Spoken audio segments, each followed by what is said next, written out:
जय जोहार साथियों, स्वागत है आपका बहुजन एकता टीवी पर। देश में लोकसभा चुनाव कुछ अंतिम चरणों में आ चुका है। ऐसे में चुनावी तैयारियों में राजनीतिक पार्टियां जुटी हुई हैं। देश में तीसरा मोर्चा बनाने वाले भारत मुक्ति मोर्चा के राष्ट्रीय अध्यक्ष वामन मेश्राम 17 मई को अंबरनाथ में जनसभा लेकर बहुजन मुक्ति पार्टी को समर्थन दिया। देखते हैं।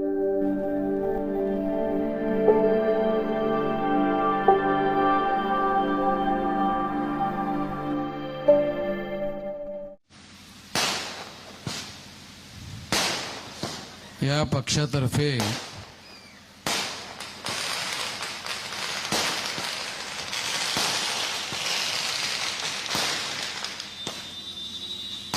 निवडणुकीला 3 उमेदवार या भागामध्ये उभे करण्यात आलेले आहेत।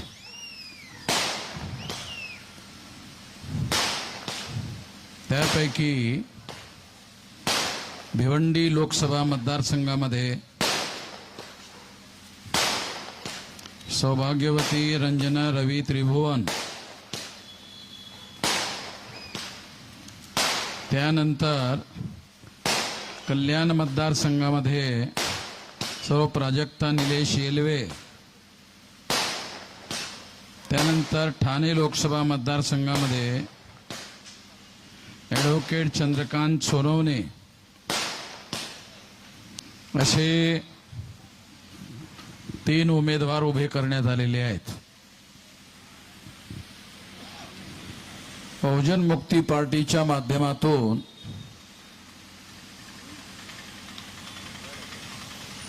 दिल्लीमध्ये जानेवारी महिन्यामध्ये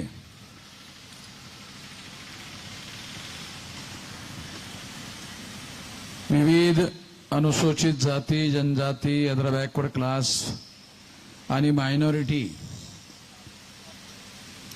या लोकांनी देशभरामध्ये जे पक्ष उभे केलेले आहेत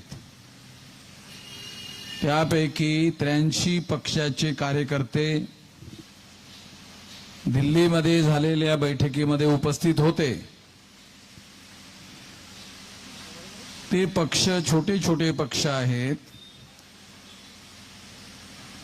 ते अनुसूचित जाती, जनजाती, अदर बॅकवर्ड क्लासेस आणि मायनॉरिटीचे आहेत। त्या सर्व लोकांनी एकत्रित येऊन राष्ट्रीय स्तरावर एक तिसरा पर्याय उभा केला पाहिजे या विचाराने राष्ट्रीय परिवर्तन मोर्चा नावाचं संघटन उभं केलंय। आपल्याला माहित असेल, देशामध्ये भारतीय जनता पक्षाच्या माध्यमातून नॅशनल डेमोक्रेटिक अलायन्स एनडीए अशा प्रकारचं गठबंधन उभं करण्यात आलेलं आहे। त्याचबरोबर काँग्रेस पक्षाच्या माध्यमातून सुद्धा एक गठबंधन उभं करण्यात आलेलं आहे। तेव्हा हे जे 2 गठबंधन उभं करण्यात आलेले आहेत ते उच्चवर्णीय आणि उच्चवर्गीय लोकांचे पक्ष आहेत, ज्यांची संख्या देशामध्ये 3.5% आहेत। त्या 3.5% लोकांना जर समजा SC ST OBC मायनॉरिटीच्या लोकांनी मतं दिली नाहीत तर त्यापैकी कुठलाही पक्ष निवडणुकीमध्ये ग्रामपंचायतीमध्ये निवडून आणू शकत नाहीत। पण तरीही त्यांचे पक्ष राष्ट्रीय स्तरावर आलटून पालटून राज्य करताना दिसून येतोय। म्हणजे काँग्रेस पक्ष जर गेला तर भारतीय जनता पक्षाचं सरकार येते आणि भारतीय जनता पक्ष गेला तर काँग्रेस पक्षाचं सरकार येते।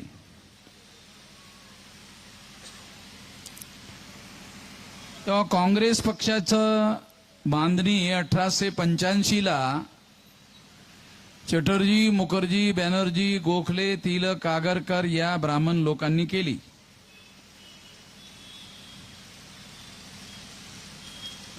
आणि 1952ला जेव्हा लोकसभेच्या निवडणुका भारतामध्ये होणार होत्या त्यावेळेस RSSच्या लोकांनी जनसंघ नावाचा पक्ष उभा केला. त्या जनसंघाचे संस्थापक अध्यक्ष श्यामाप्रसाद मुखर्जी जे बंगाली ब्राह्मण होते, म्हणजे RSS हे ब्राह्मणांनी उभं केलेलं संघटन, त्यांनी जनसंघ नावाचं संघटन उभं केलं. त्याचा पहिला राष्ट्रीय अध्यक्ष श्यामाप्रसाद मुखर्जी हा बंगाली ब्राह्मण होता. त्यांच्या माध्यमातून त्यांनी ब्राह्मण लोकांना तिकीट देऊन उभं केलीत. म्हणजे याचा अर्थ असा की काँग्रेस हा पक्ष सुद्धा ब्राह्मणांचा आणि भारतीय जनता पक्ष हा पक्ष सुद्धा ब्राह्मणांचा. हे दोनही पक्ष ब्राह्मण लोकांनी उभे केलेली आहेत. आणि ती ब्राह्मण लोकांनी उभी केली असल्यामुळे ब्राह्मण लोकांचं हितसंबंध रक्षण करण्यासाठी ते लोक पक्षाचा वापर करतात, सत्तेचा वापर करतात. आणि म्हणून दिल्लीमध्ये जेव्हा भारतीय जनता पक्षाचं सरकार येते, मग त्याचा प्रधानमंत्री नरेंद्र मोदी जरी असला,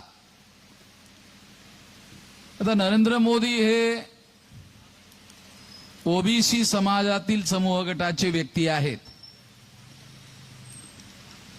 परंतु प्रधानमंत्री होऊन जवळपास काही महिन्यामध्ये, म्हणजे पुढच्या महिन्यापर्यंत त्यांना 10 वर्ष पूर्ण होतील. या कालावधीमध्ये त्यांनी ओबीसीचे प्रधानमंत्री असून सुद्धा साधी मोजणी सुद्धा केलेली नाही. म्हणजे या देशामध्ये जनावरांची मोजणी केली जाते, कुत्र्या मांजरांची मोजणी केली जाते, परंतु 52% लोकसंख्या असणाऱ्या ओबीसींच्या लोकांची मोजणी केली जात नाही.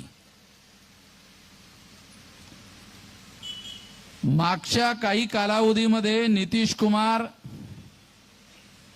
हे कितीक वेळा त्यांनी पक्ष बदललेत आणि किती वेळा इकडून तिकडं तिकडून इकडं, माकडं सुद्धा एवढ्या उड्या मारत नाहीत तेवढ्या उड्या मारल्यात. म्हणजे माकडं सुद्धा उड्या मारतात, पण एवढ्या उड्या नितीश कुमारनी मारल्यात, लोकांनी त्यांच्याकडे लक्ष देणं बंद केलं.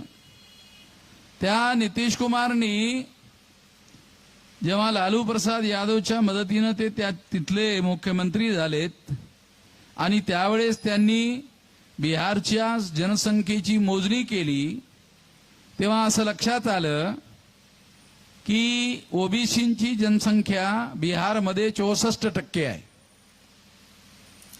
म्हणजे आतापर्यंत आपल्याला हेच माहित होतं की ओबीसींची जनसंख्या ही 52% आहे, परंतु 52% जनसंख्या ही कुठल्या आधारावर काढली जात होती, तर 31 पर्यंत इंग्रजांनी या देशामध्ये जाती आधारित जनगणना करण्याचा प्रयत्न केला होता. त्या आधारावर आपण ओबीसींची संख्या 52% आहे असं निष्कर्ष काढतो. परंतु 31च्या नंतर 14 ऑगस्ट 47ला भारताचं विभाजन झालं आणि भारताचं विभाजन होऊन पाकिस्तान आणि भारत असे 2 देश बनलेत. तेव्हा जेव्हा भारतातील बहुसंख्य संख्या जी मुस्लिमांची होती ती संख्या जेव्हा पाकिस्तानमध्ये गेली, तेव्हा ती संख्या मायनस केल्यानंतर ओबीसींची जनगणना आणि गिनती ही निश्चितपणे वाढलेली संख्या असायला हवी. मुसलमानांना एकत्रित ठेवून केलेली मोजणी आणि मुसलमानांना मायनस करून केलेली मोजणी यामध्ये निश्चितपणे ओबीसींची संख्या ही जास्त असण्याशिवाय राहणार नाही. आणि बिहारमध्ये जेव्हा असा प्रयोग करण्यात आला त्या प्रयोगामध्ये ही गोष्ट स्पष्ट झालेली आहे की 64% ही ओबीसींची मोजणी त्या ठिकाणी झालेली आहे. म्हणजे याचा अर्थ असा, जर बिहारमध्ये ओबीसींची गणना 64% होते तर तशी संख्या ओबीसींची संपूर्ण देशामध्ये असू शकते. आणि मग 64% असणारे जे लोक आहेत ओबीसींचे, त्या 64% लोकांना ब्राह्मण लोक हिंदू म्हणतात, ओबीसींच्या लोकांना ते हिंदू म्हणतात. परंतु नोकऱ्यांमध्ये जर त्यांचं प्रमाण बघितलं तर ते 8-10% जास्त असत नाही. म्हणजे ओबीसींची संख्या 64% असताना नोकऱ्यांमध्ये त्यांची संख्या 8-10% राहते. मग 8-10% जर त्यांची संख्या 64% असताना राहते तर त्यांच्या मुलाबाळांना नोकऱ्या का मिळत नाहीत? तर त्या नोकऱ्यांवर 3.5% ब्राह्मणांच्या माध्यमातून अतिक्रमण केले जाते. आणि त्यामुळे ओबीसींच्या लोकांना ज्या नोकऱ्या मिळत नाहीत त्याचं कारण 3.5% ब्राह्मण लोक प्रशासनामध्ये आणि व्यवस्थापनामध्ये सर्व नोकऱ्या कब्जा करून बसतात आणि त्यामुळे ओबीसींच्या अधिकारावर अतिक्रमण होते. ही बाब ओबीसींच्या लोकांना सांगण्यासाठी ओबीसींजवळ संघटनच नाही. बिहारमध्ये आहे त्या ठिकाणचे लोक जागृत झालेत, उत्तर प्रदेशामध्ये आहेत त्या ठिकाणचे लोक जागृत झालेत. परंतु बिहार आणि उत्तर प्रदेश म्हणजे काही भारत नाही आहे. भारत हा 36 राज्यांचा मिळून बनलेला देश आहे. म्हणजे भारतामध्ये एकंदर 36 राज्य आहेत आणि या 36 राज्यांमध्ये ओबीसीचा वर्ग हा मोठ्या प्रमाणामध्ये पसरलेला आहे. त्यापैकी बिहार आणि उत्तर प्रदेशातील लोक जागृत झाले असं जरी आपण गृहीत धरलं तरी 36 पैकी 2 राज्यातील ओबीसीचे लोक जागृत झालेत, तर 34 राज्यातील ओबीसीच्या लोकांना त्यांचे संख्येच्या प्रमाणामध्ये जे अधिकार मिळायला हवेत ते संख्येच्या प्रमाणामध्ये त्यांचे अधिकार त्यांना तोपर्यंत मिळू शकत नाहीत जोपर्यंत त्यांची मोजणी केली जाणार नाही. ती मोजणी होऊ नये यासाठी आरएसएसच्या लोकांनी एका ओबीसीच्या माणसाला प्रधानमंत्री बनवलं. आणि मग ते ओबीसीच्या लोकांना आरएसएसचे लोक, भाजपाचे लोक काय सांगतात, अरे कशाला मोजणी करायची, मोजणी न करताच तुमचा प्रधानमंत्री आम्ही बनवलेला आहे. जेव्हा मोजणी न करताच जर तुमचा प्रधानमंत्री आम्ही बनवला मोजायचं कशाला? जे लोक आम्हाला मोजायला तयार नाहीत, म्हणजे आमचे डोके मोजायला तयार नाहीत, ते लोक एका माणसाला प्रधानमंत्री बनवून, त्याला पण अधिकार नाहीत, त्याला प्रधानमंत्री बनवलं नरेंद्र मोदीला. लोक असं म्हणत राहतात, पेपरवाले असं म्हणत राहतात की नरेंद्र मोदी फार खमक्या प्रधानमंत्री आहे, हो म्हणजे फार मजबूत प्रधानमंत्री आहे. आता नरेंद्र मोदी फार खमक्या किंवा फार मजबूत प्रधानमंत्री आहे कुठल्या आधारावर सांगायचं? काय आधार काय? ओबीसीचाच माणूस ओबीसीचीच मोजणी करत नाही आणि खमकी आहे, त्याला काही समजायला मार्गच नाही. ओबीसीचाच माणूस आणि ओबीसीचीच मोजणी करत नाही आणि तरी तो खमके आहे, कशावरून? हे काय समजण्यासारखं नाहीये. ओबीसीचा माणूस असता आणि त्यांनी मोजणी केली असती आणि ती मोजणी ब्राह्मणांना नाराज करून केली असती आणि ब्राह्मणांनी मोठ्या प्रमाणामध्ये नाराजी होऊन जर नरेंद्र मोदीला शिव्या घातल्या असत्या आणि शिव्या घालूनही जर नरेंद्र मोदी मजबूतीनं प्रधानमंत्री पद राहिला असता, मग म्हणता आला आता हा खमक्या प्रधानमंत्री आहे, आता हा मजबूत प्रधानमंत्री आहे. पण जे मुस्लिम लोक आहेत, कमजोर लोक आहेत, त्यांच्या लोकांना मारपीट करणे, त्यांच्या लोकांमध्ये दहशत निर्माण करणे, त्यांना भीती निर्माण करणे आणि त्यांना कुठल्याही प्रकारचे अधिकार मिळू नयेत म्हणून प्रधानमंत्र्यासारख्या व्यक्तींनी मोठमोठ्या जाहीर भाषणामध्ये त्या लोकांच्या नावानं विरोध करणे आणि त्यांना म्हणणे की काँग्रेसचे लोक त्यांना 15% कायदा बनवून रिझर्वेशन देऊ इच्छितात. आता जर समजा मुसलमानांची संख्या 15% असेल समजा, आणि त्या 15% लोकांना जर भारत सरकार आणि राज्य सरकारांच्या नोकऱ्यांमध्ये 15% नोकऱ्या त्यांना दिल्या गेल्यात किंवा मिळाल्यात, तर ते दुसऱ्या कुणाच्याही अधिकारावर अतिक्रमण करत नाहीत. मग जर अतिक्रमण करत नसताना तुम्ही त्या लोकांना त्यांचे अधिकार द्यायला विरोध करता आणि जेव्हा प्रधानमंत्री बनण्याच्या अगोदर तुम्ही घटनेची आणि संविधानाची शपथ घेता की संविधानानुसार मी कार्य करेन, पण भारतीय संविधान कुठल्याही जाती धर्माच्या आधारावर भेदभाव करायला मनाई करते. कुठल्याही खासदाराला, कुठल्याही आमदाराला, कुठल्याही मंत्र्याला, कुठल्याही प्रधानमंत्र्याला शपथ घेतल्यानंतरच मंत्री बनता येते, शपथ घेतल्यानंतरच आमदार खासदार होता येते. का? तर तो शपथ का घेतो? घटनेनुसार मी कार्य करेन, यासाठी मी शपथ घेतो घटनेची. मग घटनेची शपथ घेऊन जर नरेंद्र मोदी प्रधानमंत्री बनले असतील तर मुसलमानांना तुम्ही नागरिक समजा. भारताचं संविधान काय म्हणते? इरिस्पेक्टिव्ह ऑफ कास्ट, क्रीड and religion, place of birth, म्हणजे तुमचा जन्म राजवाड्यात झाला किंवा झोपडीमध्ये झाला, किंवा तुमचा जन्म कुठल्या जातीमध्ये झाला, कुठल्या रंगामध्ये झाला, तुमची उंची 5 फुटाची आहे की 4 फुटाची आहे, या आधारावर तुमचे अधिकार निश्चित होत नसून तुम्ही 21 वर्ष वयाचे आहात, आता 18 वर्ष वयाचे आहात, तुम्हा सर्व लोकांना कुठल्याही प्रकारचा भेदभाव न करता भारतामध्ये तुम्हाला अधिकार बहाल केले जातील. अशी जर तुम्ही शपथ घेऊन प्रधानमंत्री बनता आणि शपथ घेतल्यानंतर मुसलमानांच्या विरोधामध्ये बोलता, रे लाज वाटली पाहिजे प्रधानमंत्र्याला. प्रधानमंत्र्याला लाज वाटली पाहिजे.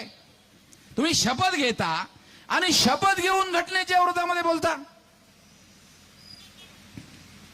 मुसलमान हे धर्माने मुसलमान असतील पण नागरिक तर भारताचे आहेत, कारण भारतीय घटनेनी कुठल्याही नागरिकांना धर्माच्या आधारावर, जातीच्या आधारावर, मागासलेल्याच्या आधारावर भेदभाव करता येणार नाही, रंगाच्या आधारावर भेदभाव करता येणार नाही, उंचीच्या आधारावर भेदभाव करता येणार नाही, स्त्री आणि पुरुषाच्या आधारावर भेदभाव करता येणार नाही, असं बंधन टाकलं असताना सुद्धा तुम्ही बोलता. अरे काही लाज वाटली पाहिजे, प्रधानमंत्री म्हणून काहीतरी लाज वाटली पाहिजे. केवळ तुम्ही असं करून या देशामध्ये हिंदू मुसलमान या नावाखाली विभाजन करू इच्छिता. म्हणजे तुम्ही मतं मिळवण्यासाठी हिंदू मुसलमानांच्या विभाजनाच्या सिद्धांतावर काम करतात. तुम्हाला म्हटलं तुम्ही 10 वर्षापासून प्रधानमंत्री आहात, शेड्यूल कास्टच्या लोकांसाठी विकास करण्यासाठी तुम्ही काय केलं? तुमच्याजवळ काही आकडे नाहीत. तुम्हाला जर विचारलं आदिवासींच्या विकासासाठी तुम्ही काय केलंय, तुमच्याजवळ काही आकडे नाहीत. ओबीसींच्या विकासासाठी तुम्ही काय केलंय, तुमच्याजवळ आकडे नाहीत. मुसलमानांच्यासाठी तर तुम्ही त्यांच्यासाठी काय केलं हे तुम्ही विचारून सुद्धा राहिले नाही तुम्हाला की यांच्यासाठी काय केलंय.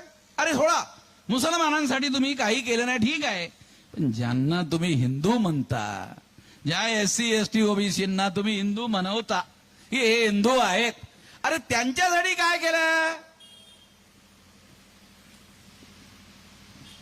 नाही, मुसलमानांपासून आम्ही त्यांना वाचवलं. म्हणजे काय मुसलमान काय वाघ आहेत ते खातात? यायला काय म्हणजे मुसलमानांपासून वाचवलं म्हणजे काय ते खातात काय? तेव्हा कुठलंही काम फक्त मुसलमानांची भीती दाखवायची. काय भीती दाखवतात? मुसलमान 2-2, 3-3, 4-4 लग्न करतात, 4-4 बायका करतात, 10-10, 15-15, 14-14 मुलं पैदा करतात. म्हणजे असा प्रचार करतात, खोटा प्रचार.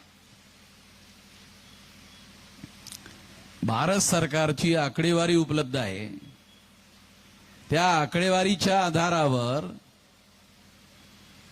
जे अशिक्षित असणारी जी लोक आहेत, शेड्यूल कास्टची, शेड्यूल ट्राईबची, ओबीसीची, त्यांच्या घरामध्ये 7-7, 8-8, 9-9 मुलं आहेत.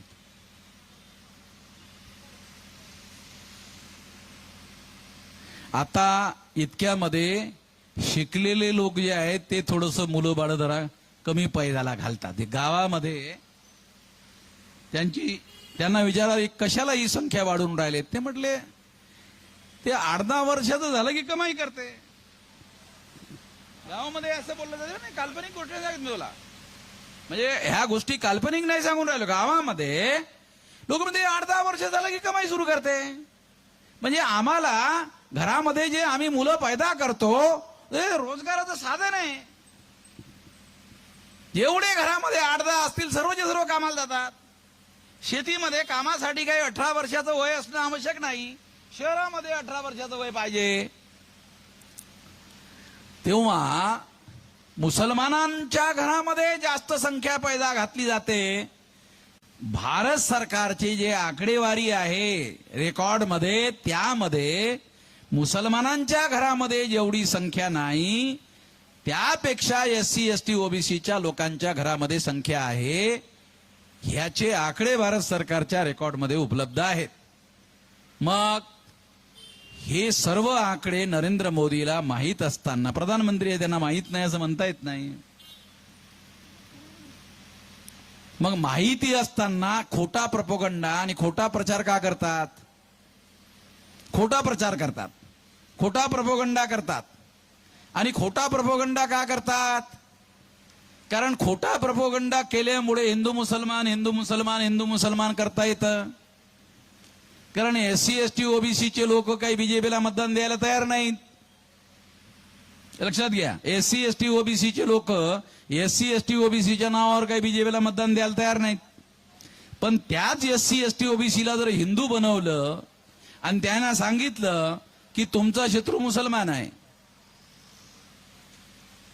त्या SC ST OBCच्या लोकांना हिंदू बनवायचं आणि त्यांना सांगायचं की तुमचा शत्रू मुसलमान आहे, म्हणजे मुसलमान त्यांचा शत्रू आहे असं दाखवून त्यांना हिंदू बनवायचं. तुमच्यापैकी किती लोकांना असं माहित आहे की ब्राह्मण प्रचारक झाला आणि तो प्रचारक होऊन SC ST OBCच्या घरामध्ये जाऊन त्यांनी प्रचार करून जो ब्राह्मण धर्म आहे, ज्याला ब्राह्मण लोक हिंदू नावानं प्रचार करतात, त्या ब्राह्मण धर्माचे श्रेष्ठ सिद्धांत आहेत आणि त्या श्रेष्ठ सिद्धांतामुळे तुम्ही ब्राह्मण धर्म स्वीकार केला पाहिजे असा प्रचार करण्यासाठी किती ब्राह्मण घराच्या बाहेर जाऊन प्रचार करतात? एकही ब्राह्मण घराच्या बाहेर जाऊन त्यांनी ब्राह्मण धर्म श्रेष्ठ धर्म आहे, तो जगात श्रेष्ठ धर्म आहे असं प्रचार करण्याचं काम एकाही ब्राह्मणांनी केलं असं मला अजूनही आठवत नाही. मग ते काय करतात? त्यांना माहित आहे की ब्राह्मण धर्म हा बदनाम झालेला धर्म आहे. तो बदनाम झालेला धर्म बदनाम झालेल्या धर्माच्या नावानं प्रचारात आणला तर कोणी ऐकणार नाहीत, म्हणून ब्राह्मणांनीच हिंदू हे नाव प्रचारामध्ये आणलं. दयानंद सरस्वती नावाचा नरेंद्र मोदीच्या गुजरातमध्ये राहणारा फार मोठा एक संत होऊन गेलेला आहे, दयानंद सरस्वती. तो काय म्हणतो, दयानंद सरस्वती हे मोदीचा गुरु आहे, तो राजकोटचा. तो काय म्हणतो दयानंद सरस्वती, हिंदू मुसलमानों की दीवी गाली है, हिंदू मुसलमानों की दीवी गाली है. तो ब्राह्मणच म्हणतो हिंदू मुसलमानों की दीवी गाली है, आणि हिंदू मुसलमानों की दीवी गाली है, आणि हे जर खरं असेल तो ब्राह्मणच म्हणतो, मग तुम्ही ब्राह्मण लोक आम्हाला SC ST OBCच्या लोकाला हिंदू म्हणून शिवी का देता, असा माझा प्रश्न आहे. जर हिंदू ही शिवी आहे असं दयानंद सरस्वती म्हणतो, तर मग तुम्ही SC ST OBC Kunbi Maratha लोकांना हिंदू म्हणून आम्हाला शिवी का देता. आणि हिंदू म्हणून जर तुम्ही शिवी देत असाल तर मग तुमच्या विरोधामध्ये आम्हाला कोर्टामध्ये केस दाखल करावं लागेल. असं मी एक व्हिडिओ बनवला, असा एक व्हिडिओ बनवला, माझा रेकॉर्डमध्ये आहे, व्हिडिओ बनवला. मग तो व्हिडिओ ब्राह्मणांनी ऐकला. ऐकल्यानंतर त्यांनी काय केलंय, हिंदू म्हणणं बंद करून टाकलं. हे माझं रेकॉर्ड आहे. त्यांनी हिंदू म्हणणं बंद करून टाकलं आणि हिंदू म्हणण्याच्या ऐवजी काय म्हणायला लागलेत, सनातन, हमारे धर्म का नाम सनातन है. मी आजकाल, तुम्ही त्या लोकांचं म्हणणं ऐकून घ्या, ते हिंदू म्हणवण्याच्या ऐवजी सनातन म्हणून राहिलेत. ब्राह्मण लोक आजकाल हिंदू हा शब्द वापरण्याच्या ऐवजी सनातन हा शब्द वापरून राहिलेत. तुम्ही बघा रेकॉर्ड मध्ये, काल्पनिक गोष्ट नाही सांगत मी, रेकॉर्ड मधल्या गोष्टी सांगतो. तेव्हा ते आता आमच्या धर्माचं नाव सनातन धर्म आहे असं म्हणतात. तेव्हा मी दुसरा व्हिडिओ बनवला आणि त्यांना म्हटलं, अरे बामना, अरे तुम्हाला लोक विद्वान म्हणतात, पंडित म्हणतात, तुम्ही फार ज्ञानी आहात, फार तुम्हाला माहिती आहे असं तुम्ही म्हणत राहता. पण बुद्धानं जे एक प्रवचन दिलेलं आहे त्या प्रवचनामध्ये बुद्ध असं म्हणतो, त्या प्रवचनाचं नाव आहे एस धम्मो सनातनो, य धर्म सनातन है, असं त्या प्रवचनाचं हेडलाईन आहे. म्हणजे सनातन हा शब्द बुद्धाच्या प्रवचनामध्ये सर्वप्रथम आलेला आहे. बहुजन हा शब्द सुद्धा बुद्धाच्या प्रवचनामध्ये आलेला आहे. तेव्हा एस धम्मो सनातनो मी व्हिडिओ बनवला की हे सनातन शब्द सुद्धा तुम्ही बुद्धाकडून उधार घेतला, चोरी केलेला आहे. तुम्हाला लाज वाटायला पाहिजे हा चोरीचा शब्द वापरण्यासाठी. अरे तुमचा ओरिजिनल शब्द वापरा रे. मी ब्राह्मणांना सल्ला दिला, अरे ओरिजिनल वापरा रे तुमचा शब्द. तुमच्या धर्माचं ओरिजिनल नाव उच्चारण करायला तुम्हाला लाज का वाटते. अरे तुम्हाला तुमच्या बापाचं नाव बाप म्हणायला लाज कशाला वाटायला पाहिजे. तुमच्या बापाला तुम्ही बाप म्हटलं पाहिजे असं आम्ही म्हणतो. दुसऱ्याच्या बापाला तुम्ही बाप म्हणा असं म्हणून राहिलो का, असं नाही म्हणून राहिलो ना. तुमच्या बापालाच तुम्ही बाप म्हणा, दुसऱ्याला म्हणा असं म्हणून राहिलो का नाही. मग तुमच्या धर्माचं नाव, ओरिजिनल नाव जे आहे ते ब्राह्मण धर्म आहे. ब्राह्मण धर्म म्हणून त्याचा प्रचार करा. तुम्हाला प्रचार करण्यासाठी वामन मेश्राम मदत करायला तयार आहे. यासाठी एक नवा पैसा मी तुमच्याकडून घ्यायला तयार नाही. तुमच्या धर्माचं नाव ब्राह्मण धर्म आहे या विषयावर मी प्रवचन द्यायला तयार आहे. तुम्ही असं म्हणाल तो अरे वामन मेश्राम शूद्र माणूस, त्याला प्रवचनाचा अधिकार कसा देता येईल, तो तर ब्राह्मणांसाठी रिझर्व असलेला अधिकार आहे. पण ब्राह्मणापेक्षा मला चांगलं बोलता येते ना. चांगलंच नाही तर खरं नुसतं बोलता येते, बरं बोलता येते, खरं बोलता येते, पुराव्या सहित बोलता येते. तेव्हा बोलू दिलं पाहिजे. हा जुना तुमचा जमाना आता राहिला नाही. 26 जानेवारी 1950ला भारतामध्ये घटना लागू झालेली आहे आणि त्यानुसार सर्व माणसं भारतीय घटनेनी समान घोषित केलेली आहेत. तुमच्या मनुस्मृतीला हद्दपार करण्यात आलेला आहे. आता भारतीय घटना लागू झालेली आहे, तुमच्या डोक्यामध्ये याचा प्रकाश पडू द्या. तेव्हा यानुसार मी तुम्हाला मदत करू शकतो. मी तुमच्या ब्राह्मण धर्माचा ब्राह्मण धर्म म्हणून प्रचार करायला तयार आहे. त्यासाठी मला एक नवा पैशाची मदत मला नको आहे. ब्राह्मण लोकांना मी असा सल्ला दिला, मग त्यांचं काय मन पडलं? त्यांचं मत असं पडलं असू शकते, असा अंदाज करता येऊ शकते की वामन मेश्रामनी सांगितलेला सल्ला जर स्वीकार केला तर ब्राह्मणांची संख्या 3.5%. मग आपण ब्राह्मण आहोत आणि त्या ब्राह्मण धर्माचे आहोत, या गोष्टीचा जर आपण प्रचार सुरू केला तर दुसरे SC ST OBC चे लोक असं म्हणतील की तुम्ही ब्राह्मण धर्माचे लोक आहात, तुमचा धर्म वेगळा आहे, आमचा वेगळा आहे. त्यामुळे काय होईल की ब्राह्मणांची संख्या 3.5% होईल आणि मग 3.5% संख्येच्या आधारावर आपल्याला ग्रामपंचायतीमध्ये पंच सुद्धा निवडून आणता येणार नाही आणि ग्रामपंचायतीचा सरपंच सुद्धा बनवता येणार नाही. जर गावातला सरपंच जर आपल्याला बनवता आला नाही तर देशाचा प्रधानमंत्री कसा बनवता येईल? बनवता येणार नाही. म्हणून देशाचा प्रधानमंत्री बनवण्यासाठी आपल्याला ह्या लोकांना जरी दयानंद सरस्वती म्हणत असलेत की हिंदू मुसलमानांनी दिलेली शिवी आहे, तरी आपण ह्या लोकांना हिंदू म्हटलं पाहिजे. आणि ह्या लोकांना जर राग येत असेल तर त्यांना सनातन म्हटलं पाहिजे. परंतु ह्या लोकांना आपल्या धर्माच्या बाहेर जाऊ द्यायला नको. एक लक्षात ठेवा, ब्राह्मणांचा धर्म आणि या देशातील मूळ निवासी असणाऱ्या लोकांचा धर्म हा एक नाही आहे. ब्राह्मण धर्म वर्णव्यवस्थेला मानतो. वर्णव्यवस्थेमध्ये 4था वर्ण शूद्र आहे, ज्याला आजच्या तारखेला ओबीसीचे लोक म्हटलं जातात. त्यांना अधिकार वंचित करण्याचं काम केलंय.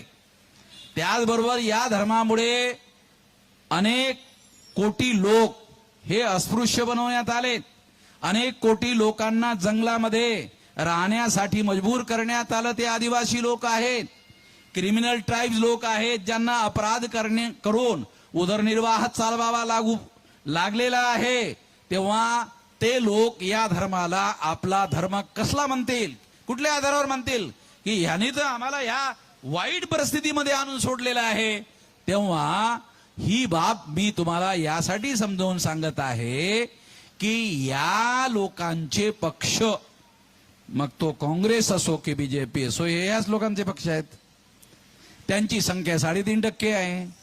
SC ST OBC Kunbi Maratha लोकांनी जर त्यांना मतदान दिलं नाही तर त्यांना देशामध्ये बहुमत मिळत नाही. आणि त्यांना जर बहुमत मिळालं नाही तर त्यांचं राज्य भारतावर येऊ शकत नाही. आपणच लोक त्यांचं राज्य आणत आहोत. या देशातील SC ST OBC मायनॉरिटीचे लोक 85% आहेत आणि 85% लोकच त्यांना मतदान करतो. आणि त्यांना मतदान केल्यामुळेच ते लोक निवडून येतात, ते लोक राज्य करतात. तुम्हाला जबरदस्ती करतात का तुमचं मतदान टाकण्यासाठी? तुमच्या घरी येऊन जबरदस्ती थोडी करतात ते. तेव्हा यासाठी लोकांना जागृत करणं आवश्यक आहे. जर SC ST OBC मायनॉरिटीच्या लोकांना जागृत करण्याचं काम करण्यात आलं तर त्या जागृतीच्या आधारावर तुम्ही या देशामध्ये राज्यकर्ते बनू शकता. तलवार, चाकू, छुरी, बंदूक, गोळी चालवायची कुठलीही आवश्यकता नाही. बाबासाहेब आंबेडकरांनी जेव्हा घटना लिहायला घेतली त्यावेळेस प्रत्येक 21 वर्ष वयावरील प्रत्येक व्यक्तीला मतदानाचा अधिकार बहाल केला. आणि अधिकार बहाल केल्यानंतर तो आपल्या लोकांना बहाल केला. आज त्या गोष्टीला 1950 पासून तर आज 2024 चालू आहे. जवळपास 75 वर्षाचा कालावधी ओटलेला आहे. आपल्या लोकांना कुठल्याही प्रकारची क्रांती करण्यासाठी चाकू, छुरी, बंदूक, गोळी घ्यायची जरूरत नाही. शांतपणे केवळ आपल्याला आपल्या मताचा उपयोग करायचा आहे. असा अधिकार तुम्हाला मतदानाच्या माध्यमातून भारतीय घटनेनी बाबासाहेब आंबेडकरांनी आमच्या महापुरुषांनी संघर्ष करून लढाई करून मिळवून दिला. मतदानाच्या अधिकारामध्ये 2 अधिकार सामील आहेत. आमच्या लोकांना, शिकलेल्या लोकांना सुद्धा माहित नाही म्हणून सांगून राहिलो. अशिक्षित लोकांना माहितच नाही, शिकलेल्या लोकांना माहित नाही.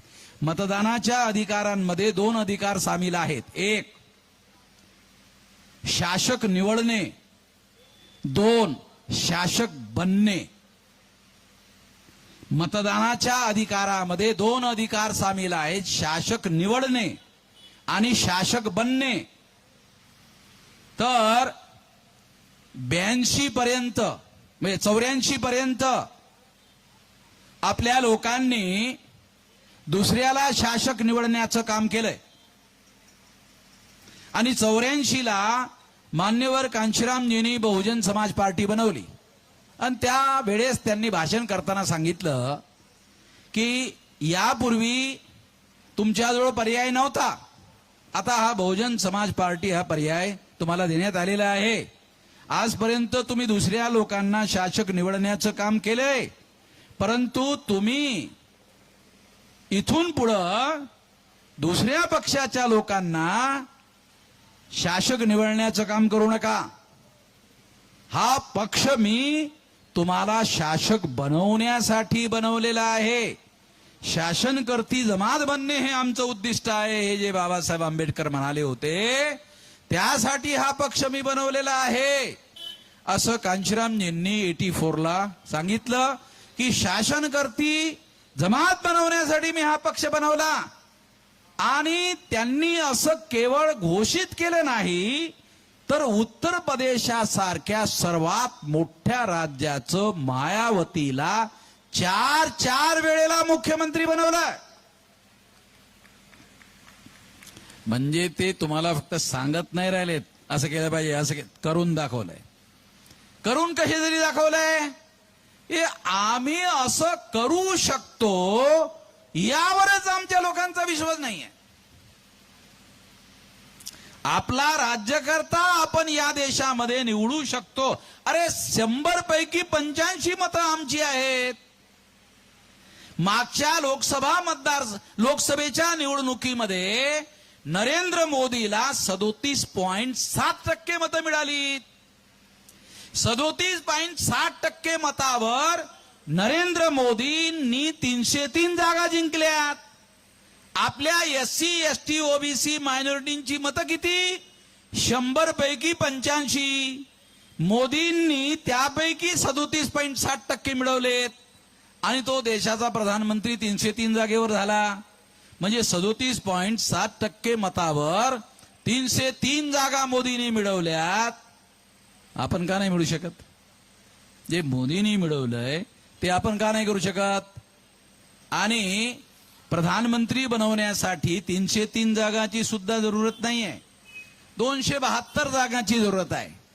543 पैकी 272 जागा जर तुम्ही मिळवल्यात तर तुम्हाला साधं बहुमत मिळते आणि साध्या बहुमताने तुम्ही या देशाचा प्रधानमंत्री निवडू शकता. 272 आणि 272 544 जागा 543 आहेत. म्हणजे एक जागा तुम्हाला जास्त आहे, म्हणजे तुमच्याजवळ बहुमत आहे. या आधारावर तुम्ही तुमचं सरकार बनवू शकता. राज्यामध्ये सुद्धा बनवता येते आणि देशामध्ये सुद्धा बनवता येते, कारण संपूर्ण देशामध्ये आमच्या लोकांची संख्या 85% आहे.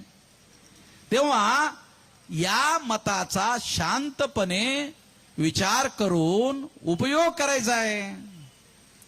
काही चाकू छुरी बंदूक गोळी चालवायची नाही आहे, तलवारी चालवायच्या नाही आहेत, हत्यारं चालवायची नाही आहेत, हिंसा करायची नाही आहे, काहीही करायचं नाही. शांतपणे लाईन लावून मतदान द्यायचं आहे.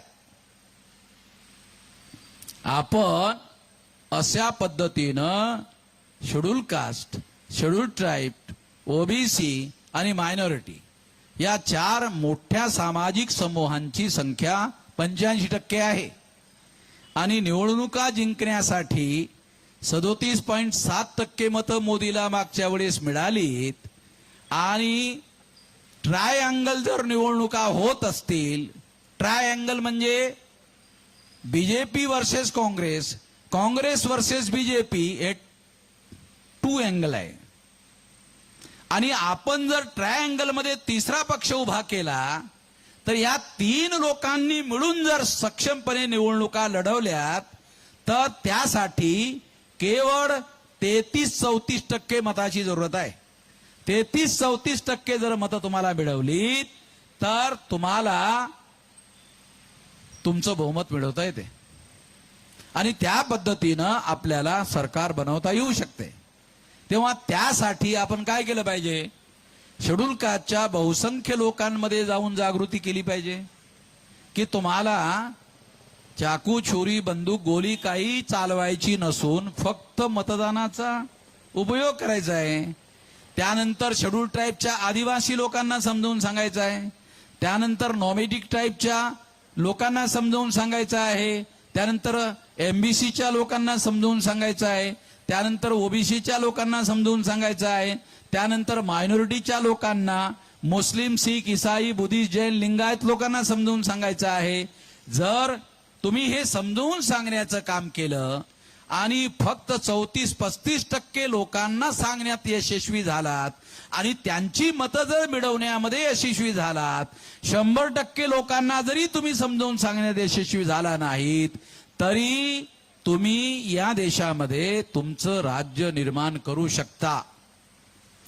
सुरुवातीला जेव्हा कांशीरामजी असं सांगत होते त्यावेळेस लोकांचा विश्वास बसत नव्हता की आपण आपला मुख्यमंत्री आणि प्रधानमंत्री बनवू शकतो.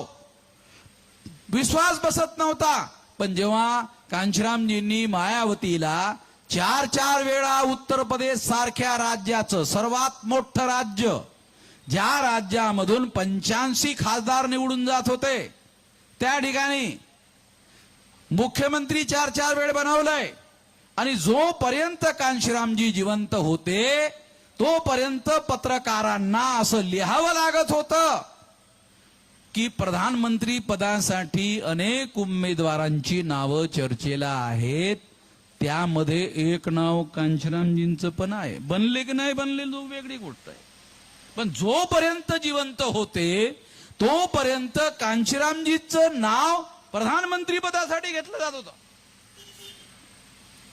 अरे आपल्याला ग्रामपंचायतीचा सरपंचाचं नाव घेतलं जात नाही. बनो की नाही बनो, परंतु घेतलं सुद्धा जात नाही. यासाठी तुम्हाला हे सांगू इच्छितो की त्या माणसाचं नाव जर घेतलं जात होतं तर काही कारण असेल. ते कारण, पहिल्या नंबरचं कारण, बहुजन समाज पार्टी हा राष्ट्रीय पक्ष, रिकॉग्नाइज पक्ष होता. रजिस्टर्ड नाही, रिकॉग्नाइज पक्ष होता. तो कांशीरामजींनी बनवला. कांशीरामजींनी बनवून ते सिद्ध केलं. अरे मायावतीने काय केलं ते आपल्या समोर आहे, त्याच्यावर मी काय बोलत नाही. तोंड खराब वाटते, तेव्हा तोंड खराब करण्यासाठी मी काय बोलायला तयार नाहीये. जे बोलल्यानं तोंडामध्ये थोडंसं चांगलं वाटेल तसं बोलतो. तेव्हा ते मायावतीचं प्रकरण हे काही बोलण्यासारखं प्रकरण नाहीये, त्याच्यात जाण्यात काही अर्थ नाहीये. तेव्हा मला असं सांगायचं आहे की आपण राष्ट्रीय पक्ष जसा त्यांनी उभा केला तसा आज तुम्हाला आश्चर्य वाटेल 200 जागा आपण उभ्या केल्यात देशात. पहिल्या नंबरच्या जागा बीजेपीने उभ्या केल्यात, दुसऱ्या नंबरच्या जागा काँग्रेसने उभा केल्यात, 3ऱ्याच नंबरच्या जागा आम्ही उभ्या केल्या. 2029ला 500 जागा उभ्या करू आणि निवडणुकीचा रिझल्ट आल्याच्या दुसऱ्या दिवसापासून म्हणजे 24 पासून 29ची तयारी करू. म्हणजे प्रत्येक मतदारसंघामध्ये, प्रत्येक बूथ लेवलवर संघटन 5 वर्ष बांधू. आता तुम्ही काय करता, निवडणुकी आल्या की 15 दिवस फिरताय. आता हे लोक सांगत होते की हे लोक बरेच फिरलेत आणि थकून फिरलेत म्हणून सांगत होते. फिरले असतील, जरा थकले पण असतील. आता 15 दिवसामध्ये एवढा मोठ्या मतदारसंघात फिरल्यावर माणूस थकून तर जाईलच ना, स्वाभाविक आहे.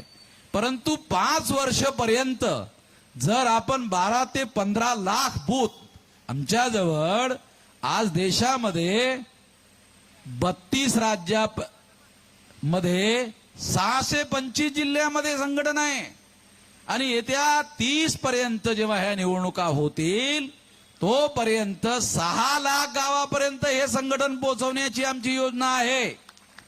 कोणाची इच्छा असेल तरी आम्ही पोहोचवू आणि कोणाची इच्छा नसेल तरी आम्ही पोहोचवू. आम्ही का पोहोचवणार? आमच्याकडे काही कामधंदाच नाहीये. जसं दुसऱ्या लोकांना कामधंदे असतात, आमच्याकडे काही कामधंदा नाही आहे. एकच कामधंदा आहे आणि तो म्हणजे हे पक्ष वाढवणे. असं काम करणारे लाखो कार्यकर्ते देशभर आहेत. तेव्हा त्यांच्या माध्यमातून आम्हाला या देशामध्ये 12 ते 15 लाख बूथ लेवलचं संघटन बांधायचं आहे आणि या बूथ लेवल संघटनेमध्ये सामाजिक समूहांचं संघटन जर आपण तयार केलं तर निवडणुकीच्या कालावधीमध्ये काँग्रेसला आणि बीजेपीला खासदारकीसाठी एका 100 कोटी खर्च करावे लागतात. तुम्हाला 1500 रुपयामध्ये निवडणुका जिंकता येतील. पण त्याची पूर्व शर्त आहे 12 ते 15 लाख बूथवर संघटन जर बांधलं तर तुमची तयारी अगोदरच झालेली असेल आणि त्या बूथ लेवलवर काम करणारे कार्यकर्तेच फंड गोळा करतील आणि फंड गोळा करून ते तिथल्या तिथं प्रचार करतील. तुम्हाला पैसा सुद्धा बाहेरून मागणार नाहीत. कारण आमची जी यंत्रणा आहे या यंत्रणेमध्ये आम्ही कुठल्याच कॅन्डिडेटला पैसा देत नाही. कारण जनतेच्या मदतीनं ह्या चळवळी आम्ही उभ्या केलेल्या आहेत. जनतेकडून चंदा घेऊन आम्ही या मदतीवर चळवळ चालवतो. आता मला चिठ्ठी आली की 5 मिनिटाचा वेळ राहिलेला आहे. कारण निवडणूक आचारसंहितेचा मुद्दा लक्षात घेतल्यास की आपण वेळेच्या आत आपलं म्हणणं काय म्हणायचं आहे ते सांगायचं असते. मी जरा तुम्हाला बऱ्याच गोष्टी सांगितल्यात, तुम्हाला हजम होत नाहीत अशाही काही गोष्टी सांगितल्यात. कारण तुमचा हाजमा एवढा मजबूत असेल असं मला वाटत नाही जेवढ्या गोष्टी मी तुम्हाला सांगितल्यात त्या पचवण्यासाठी. कारण खाणे आणि पचवणे ह्या 2 गोष्टी आहेत, एक नाहीये. केवळ खाणे म्हणजे पचवणे नाही. खाणे वेगळे आहे, पचवणे वेगळे आहे. तुम्हाला जे खायला देण्यात आलेलं आहे ते विचार जर तुम्ही पचवलेत तर तुमच्या येणाऱ्या पिढ्यासाठी त्या विचाराचा फार मोठा फायदा झाल्याशिवाय राहणार नाही. तो विचार रुजवण्याचं तुम्ही काम करा, एवढंच या निमित्तानं मी तुम्हाला सांगतो. आपण माझं म्हणणं ऐकून घेतलं त्याबद्दल आपल्या सर्वांचे आभार व्यक्त करतो. आणि पुन्हा एकदा सौ रंजना रवी त्रिभुवन या भिवंडी मतदारसंघामध्ये उभ्या आहेत. त्यानंतर सौ प्राजक्ता निलेश येलवे या कल्याण लोकसभा मतदारसंघामध्ये उभे आहेत. ॲडव्होकेट चंद्रकांत सोनवणे हे ठाणे लोकसभा मतदारसंघामध्ये उभे आहेत. या 3ही मतदारसंघामधील उमेदवारांना आपण मोठ्या संख्येनं मतं देऊन निवडून आणाल अशी अपेक्षा करतो आणि माझं म्हणणं या ठिकाणी थांबवतो. धन्यवाद.